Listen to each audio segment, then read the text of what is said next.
Hey there. Um, Essentially, my name's Derek Hobson, and the purpose of this video is for you, the viewer, to get to know me a little more about who I am. What makes me me.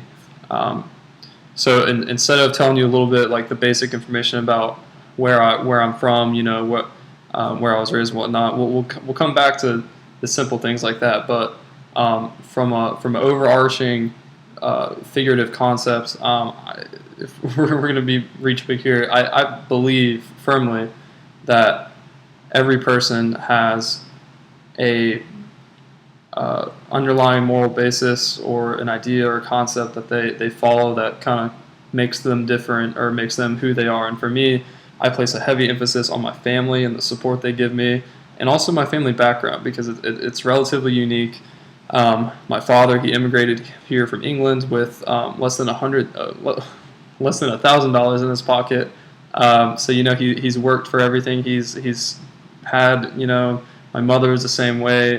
Neither of them from very privileged backgrounds, so it's kind of translated into just how they've raised me and just kind of how what values they've instilled in me.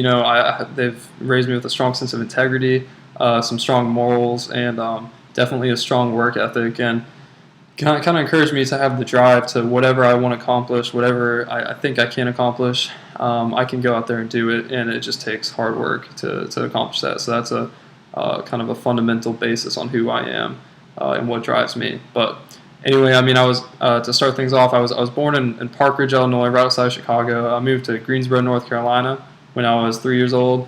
I went to private school most of my life up until high school, Greensboro Montessori School, where I actually they placed a huge emphasis on diversity. So even though it's a hot topic in today's society with all the issues we face, it was definitely it's been in the forefront of my mind and been a focal point in my life for most of the time.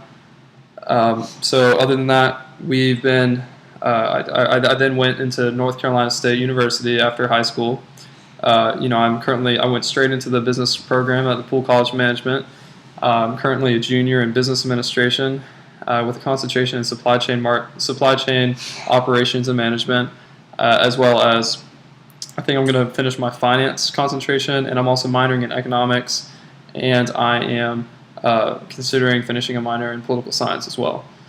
Apart from that, I actually did have the chance to study abroad last summer, which was a huge eye-opening experience for me. Really kind of delving into that other culture. I've traveled before because as I said, my father and his family are from England, but it's really kind of fostered the sense of travel that I want to find in my whatever career I pursue. I really would love to travel. Now I've also managed to stay heavily involved in campuses, campus organizations, just to meet as many people as possible, get the most experience I can, and really grow as much as possible as a person, and leadership potential and everything while I am still in school. So I've been involved in the Order of Omega Honor Society, member of Chi Psi fraternity. I'm heavily involved in that. I'm in American Marketing Association. I'm also in the Finance Club. I'm on the club tennis team. I am a member of Sigma Alpha Pi Leadership Society, as well as the IFC Chapter Advisory Committee and a few others, but those are the main ones I'm more involved in, as well as volunteer work I try to get to. So apart from all that, essentially where I spend my time, what keeps me busy. But I told you really what drives me, and this essentially is who I am as of April 20th, 2016, because everyone changes, so it's gonna be interesting to see where I am at in 5, 10, 20 years, what career I've pursued, and to see how, if I've been able to be successful in my aspirations and my heavy emphasis on success. I want to, in the bar I've set for myself so that I can follow my parents' footsteps. So thanks for listening. It's been great to tell you a little bit about me, and I appreciate it. Hope you enjoyed it.